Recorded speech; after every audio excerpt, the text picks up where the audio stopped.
Hello student, I am Rakesh, lecturer and motivational speaker. स्वागत करता हूं आपके अपने चैनल स्पेशल साइंस में।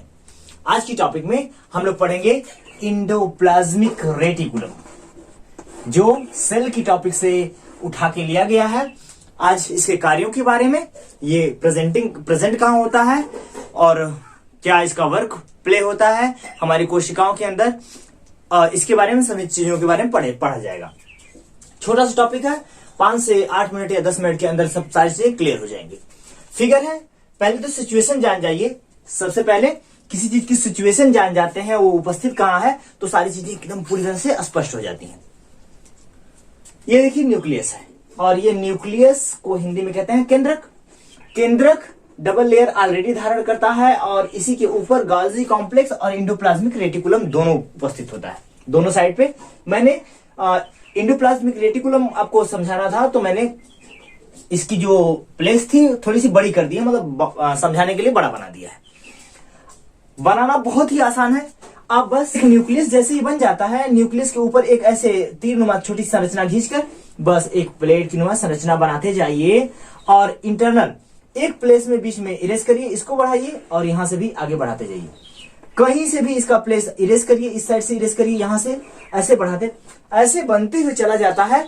आराम से 1 मिनट 2 मिनट लगता है, आसानी से बन जाता है ये फिगर।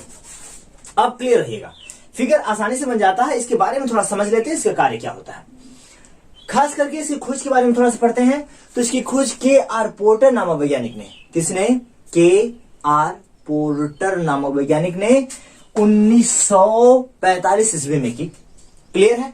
सिचुएशन आप जानते हैं, सेल के अंदर होता है, न्यूक्लियस के सरफेस पे, केंद्रक की दीवारों के ऊपर एक नेट लाइक स्ट्रक्चर, जाल प्लेट की संरचना बनाता है। क्लियर हो रही है बात? इसके सतहों पे राइबोसोम्स प्रेजेंट होते हैं। यहां छोटी छोटी दानेदार संरचना आपको दिखाई दे रही होगी, जो हल्के से आसमानी कलर में दिखाई दे रही है, छोटी छोटी दानेदार संरचना, और ये है इसके राइबोसोम्स। खास करके कहीं पे दिया गया होगा, smooth endoplasmic reticulum, ribosomes. Ribosomes present होते हैं इसकी दीवारों पे, इसकी सतहों पे, और राइबोसोम्स यहां प्रेजेंट होते हैं। और राइबोसोम का काम क्या होता है? प्रोटीन संश्लेषण में मदद करना। एक ही बातें कई बार बताई गई हैं, फिर से ध्यान रखिएगा कि राइबोसोम्स जो प्रेजेंट होते हैं, राइबोसोम्स का वन इंपॉर्टेंट काम क्या होता है? प्रोटीन का फॉर्मेशन करना, प्रोटीन सिंथेसिस करना। हमारे शरीर में जो प्रोटीन की कमी होती है, राइबोसोम उसको फॉर्मेट करके बनाता है।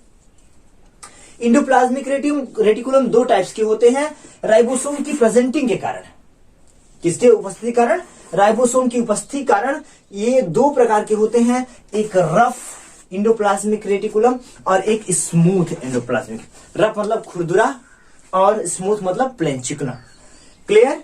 रफ वाले पे बहुत सारे राइबोसोम्स प्रेजेंट होते हैं, सॉरी, रफ पे बहुत से एंडोप्लाज्मिक रेटिकुलम प्रेजेंट होते हैं, और स्मूथ पे राइबोसोम्स प्रेजेंट नहीं होते।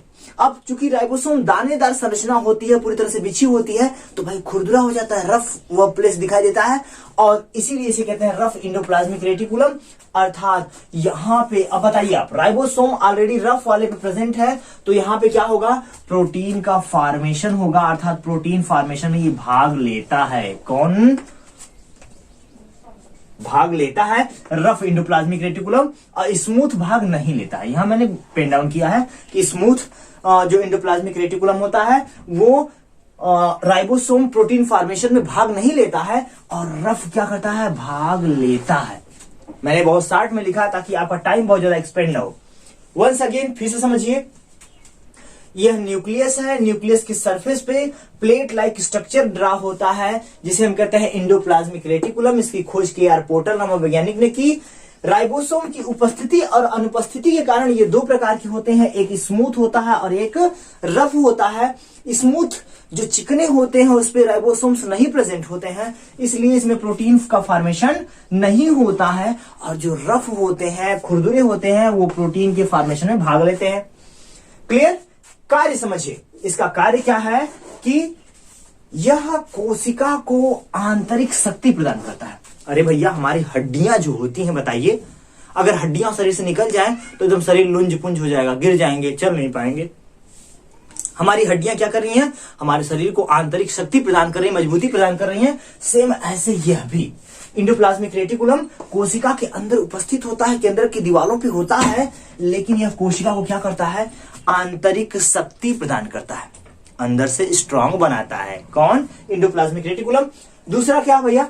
सेल। दूसरा काम बताइए, यह कोशिका और केंद्रक, क्योंकि अब कोशिका के अंदर है, केंद्रक के बाहर है। बातें समझ में आ रही है ना? अरे भैया केंद्रक के प्लेस पे तो है, दीवार के ऊपर सतह पे ना, अंदर नहीं ना है। अगर हम इसको अब बना दे इधर बाहर तो ये कोशिका बन जाएगी, कोशिका के अंदर केंद्रक का, केंद्रक का, और केंद्र कोशिका के अंदर है, केंद्रक के बाहर है। तो ये आंतरिक शक्ति प्रदान करने के साथ साथ और क्या करता है, यह कोशिका और न्यूक्लियस के बीच बहुत सारे पदार्थों का क्या करता है, स्थानांतरण करता है। बात समझ में आ रही है? स्थानांतरण का मतलब आने जाने, बहुत सारे पदार्थों का आवागमन, आने देता है, जाने देता है, स्थानांतरण करता है, भेजता है, निकालता है, जो भी उसका होता है।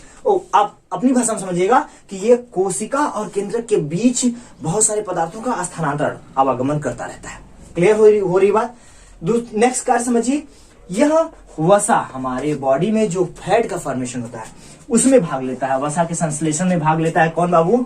Endoplasmic reticulum. हिंदी और इंग्लिश दोनों एक है, चाहे आप हिंदी में इंडोप्लाज्मिक रेटिकुलम पढ़िए और चाहे इंग्लिश में इंडोप्लाज्मिक रेटिकुलम पढ़िए, सब सेम ही है। क्लियर हुआ? कोशिका को आंतरिक शक्ति प्रदान करना और कोशिका और केंद्रक के बीच पदार्थों का स्थानांतरण करना, वसा का फॉर्मेशन कर, वसा के निर्माण में भाग लेना, इसका काम है।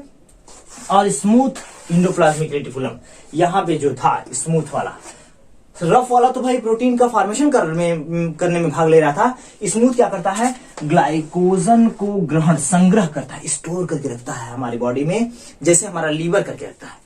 वैसे ही यह स्मूथ वाला जो इंडोप्लाज्मिक रेटिकुलम है, इसका स्मूथ वाला भाग, चिकना वाला भाग जो होता है, वह ग्लाइकोजन को संग्रहित करके रखता है। आई होप कि इतनी चीजें बहुत छोटी सी है, बहुत इंपॉर्टेंट है एग्जाम के पॉइंट ऑफ व्यू से। मैक्सिमम एग्जाम में यहां से बहुत सारे क्वेश्चन पुटअप किए जाते हैं। मैंने ER इसीलिए लिखा है, यह इसका शॉर्ट फॉर्म होता है, इंडोप्लाज्मिक रेटिकुलम। आई होप कि इतनी चीजें आपको बहुत अच्छे से समझ में आई होंगी।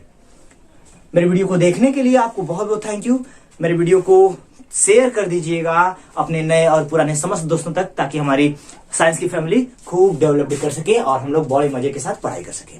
बेस्ट ऑफ लक आपके लाइफ के लिए, बेस्ट करिए, बेहतरीन करिए, खूब नाम रोशन करिए। Thank you so much once again, best of luck.